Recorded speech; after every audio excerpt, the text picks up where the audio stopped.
today. I'm Ben Thompson. We're going to start with news that US President Donald Trump and Chinese teams will meet shortly after he and the Chinese leader Xi Jinping discussed trade in a phone call earlier on Thursday, adding that there should be no longer any questions on rare earth products. Now, you may know China dominates the trade in rare earths. They're vital in the production of electronics and cars, amongst a whole host of other things.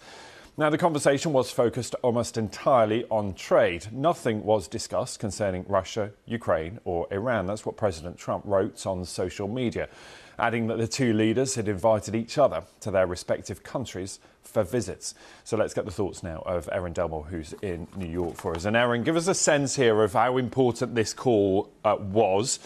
And what we seem to get a sense of about, that rare earths issue, such an important one. And if there is any breakthrough there, that would be quite a moment, wouldn't it?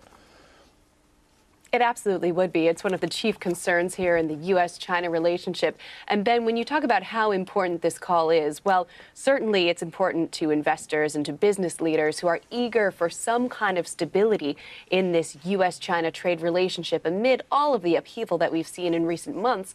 And it also seems to be very important to President Trump. He said quite a few times and even intimated in April that the two had spoken, but largely he's been saying that he's been eager for a phone call with President Xi. And the Chinese side did make it clear today that the call had happened at President Trump's request. Now, while President Trump said that there should be no questions further surrounding rare earth metals, the social media post that he put up itself doesn't have a lot of detail to it.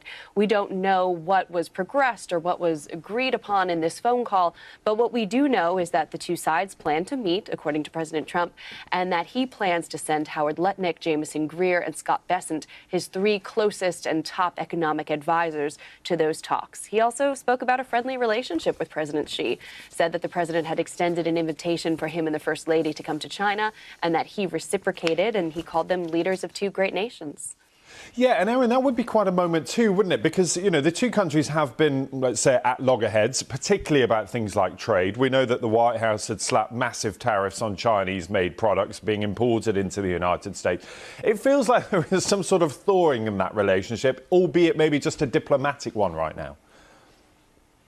I think they would take even that opening, Ben.